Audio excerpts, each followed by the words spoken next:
आगे सफर चलने वाला है। ये एक अलग भाग होगा, क्योंकि हमारे देश की जनता ने जिस आशा और विश्वास के साथ, जीत उम्मीद के साथ मोदी जी के ऊपर विश्वास किया था, भारतीय जनता पार्टी के ऊपर विश्वास किया था, दिन प्रतिदिन अपने कार्यों के द्वारा जो एक देश के अंदर युगांतकारी परिवर्तन मोदी जी ने किया है और देश को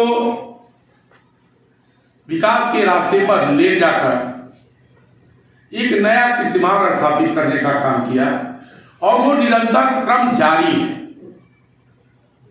तो ये नए युग की सूत्रपात है।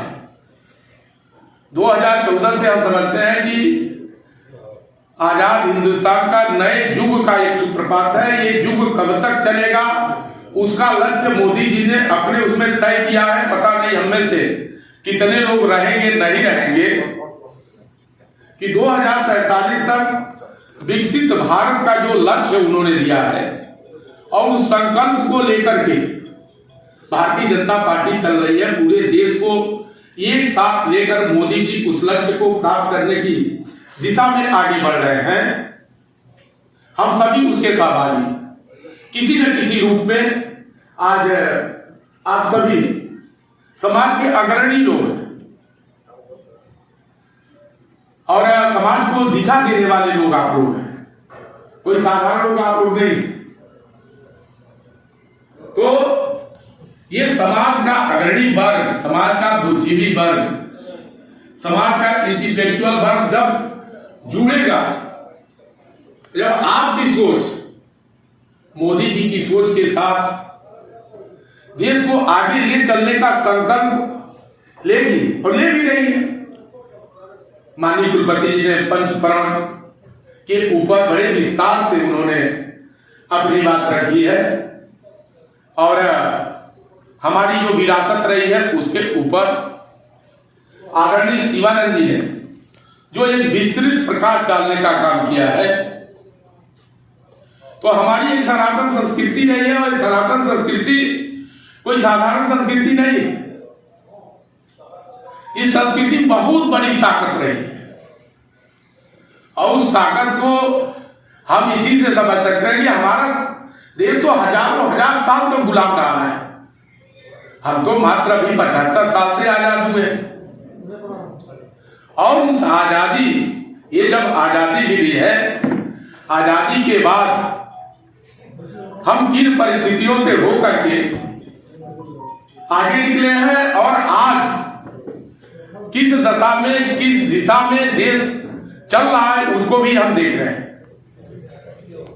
लेकिन हमारी सनातन संस्कृति जो विरासत उसमें जो ताकत थी, अब हम तो छोटे हैं, यहाँ पर बहुत सारे हमारे विद्वान लोग हैं, हम छोटी बात हमारे मुंह से हो सकती है, लेकिन इतना जरूर जो हम अनुभव करते हैं कि हजारों साल तक की गुलामी में भी हम अपने सनातन संस्कृति को कैसे सुरक्षित रख पाए। बार बार आक्रमण हुए, बहुत अत्याचार हुआ, अनाचार हुआ, धर्म परिवर्तन के लिए पता नहीं कितने कितने लोगों के ऊपर जुल्म ढाए गए। लेकिन उस समय भी हम 82%, 80%, 85%, शायद 90%, 100% हिंदू रहे होंगे। हजारों साल की गुलामी के बाद जब हमारा देश आजाद होता है तब भी हम 80%, 85% हिंदू यहां पर सुरक्षित है। इसके पीछे है क्या? हम जो अनुभव करते हैं कि यही हमारे सनातन संस्कृति की, हमारे धर्म की, हमारे भगवान की ताकत है कि उनके ताकत पर हम अपने धर्म को सुरक्षित रखें। अब यही 500 साल की लड़ाई, 500 साल में हम भूले नहीं कि हमारे राम का मंदिर का विध्वंस कर दिया गया, वो टेंट में है। कभी भी सनातन संस्कृति से जुड़े लोग इस बात को भूले नहीं, उनके दिल